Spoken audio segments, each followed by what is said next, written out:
Every morning, the toddler went into the backyard with the dog. Dad watched from the kitchen window and thought nothing of it. The garden gate was always closed. The dog was enormous. Everything seemed fine. It wasn't until he set up a camera that he understood what had been happening every morning for 2 years. Before you watch, remember to like and subscribe so you don't miss another touching story like this one. And write in the comments where you're watching from and what time it is there. Where's Eli? James looked up from his coffee.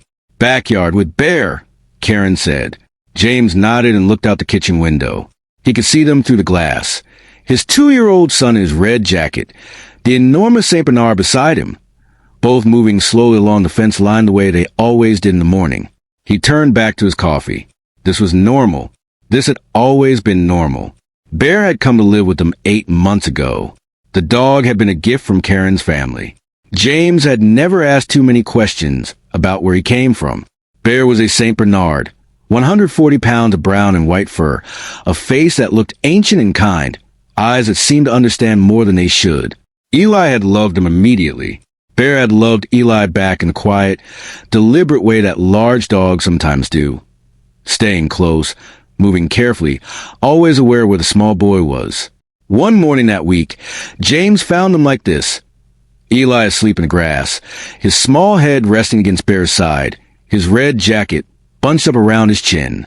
Bear was perfectly still, eyes open, watching the gate, like he was standing guard over something he had decided was his to protect.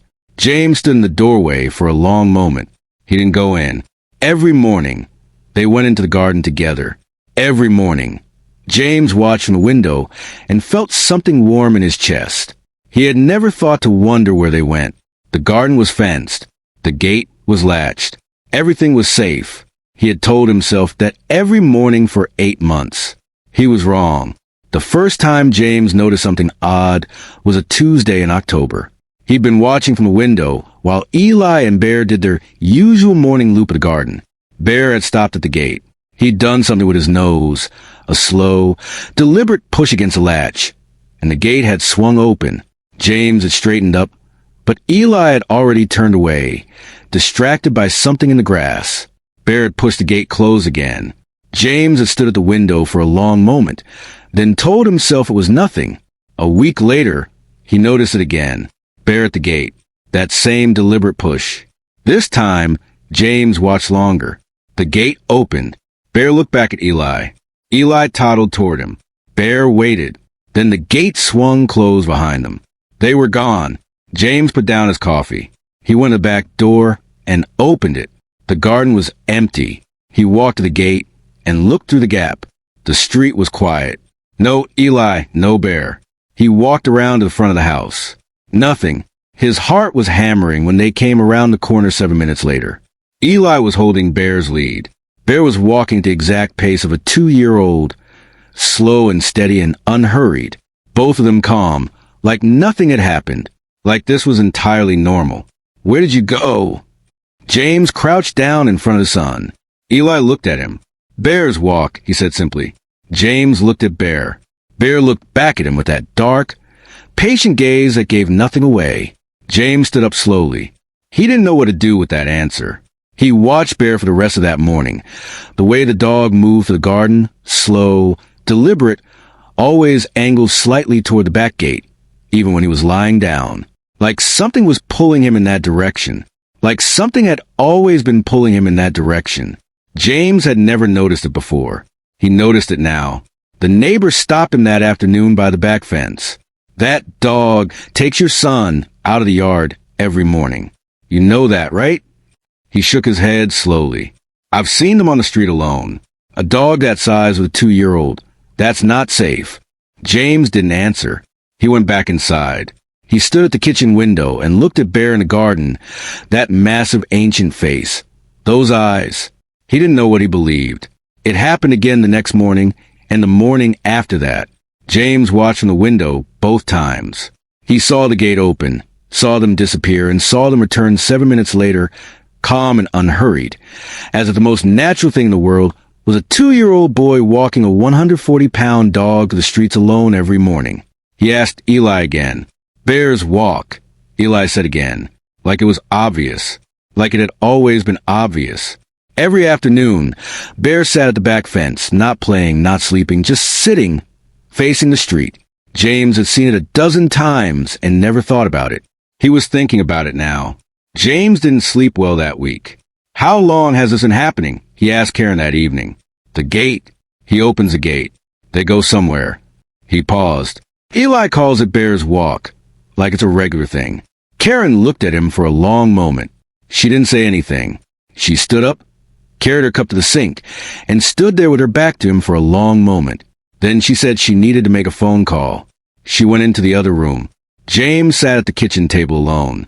He could hear her voice through the wall, low, careful, like someone delivering news they had been expecting for a long time.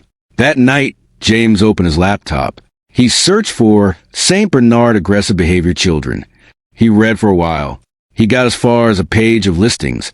Dogs available for rehoming. Owners who couldn't keep them anymore. He closed the laptop. He went to check on Eli, but stood in the hallway outside his son's door instead. He could hear Bear breathing on the other side. Slow, steady, like a clock. That night, he mounted a camera on the back fence angled toward the gate. He set his alarm for 6:30. When it went off, he opened the footage with hands that felt strange. He watched Eli come out of the back door at 7:12, still in his pajamas, under his red jacket, his small boots on the wrong feet the way they always were. Bear was already at the gate, waiting like he'd been waiting for a while. Eli walked to him. Bear lowered his massive head, and Eli grabbed a fistful of fur the way he always did. Then Bear turned to the gate. That deliberate push, the latch lifted. The gate swung open. They walked out together.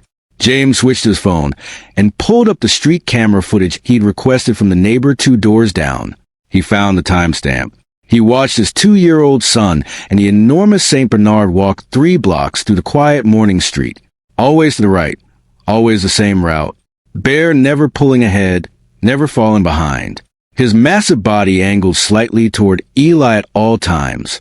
Patient certain, like a dog who had walked this route 10,000 times and needed no map. They stopped at a white house with a blue door. James knew that house. He had been inside it 100 times. It belonged to Karen's father, Robert, who had walked Bear every morning for 6 years before his memory had started to go. Same route, same time, rain or sun never missed. James felt something shift in his chest. He looked at the window of that white house with the blue door. There was someone there, a face, old, familiar, Robert. James stopped breathing. He watched the sun raise one small hand and wave. Robert's hand, slow and trembling, the hand of a man who couldn't always remember his daughter's name, rose in the window and waved back. A dog who remembered what his owner had forgotten. A child who had no idea what he was part of. An old man at a window who woke up every morning asking for the one thing that still made sense to him. And every morning for 2 years, the answer had come. James sat down on the kitchen floor. He didn't get up for a long time. He called Karen. She answered on the second ring. He didn't know how to start, so he just said it. Your father goes home every morning. His carer takes him for a walk, and he goes home. He stands at the window. His voice wasn't steady. Bear brings Eli there every morning. They wave at each other through the glass. Silence. He asked for Bear, Karen said finally. Her voice was barely above a whisper. Every single morning he asked for Bear. The carers wrote it in his notes first thing when he wakes up, before he remembers anything else, before he remembers me. He asks for Bear. Robert passed away 3 weeks later. Karen was with him. She said he was peaceful. She said the last word he spoke clearly, the last word anyone could understand, was a name. Not hers, not James's. Bear. That evening, James sat in the garden with Eli and Bear as the light faded. Bear was lying in the grass. Eli was leaning against his side, half asleep, his small hand buried in that enormous fur. James looked at the gate, at the latch that Bear had learned to open, at the route Bear had walked every morning for 2 years, because some part of him understood something that none of the humans around him had been able to see. He put his hand on Bear's head. Bear didn't move. Thank you, James said quietly. Eli stirred beside him. Bear, he murmured, still half asleep. Bear's tail moved once. Slow, steady, like a clock still ticking. Did this story touch your heart? If yes, write yes in the comments, like this video, and subscribe to our channel. Did you ever have a dog that understood something you didn't? Yes or no? Let us know below. If you like the story, subscribe to this channel and leave a like. Thanks so much for listening. See you in the next video. Have a great day.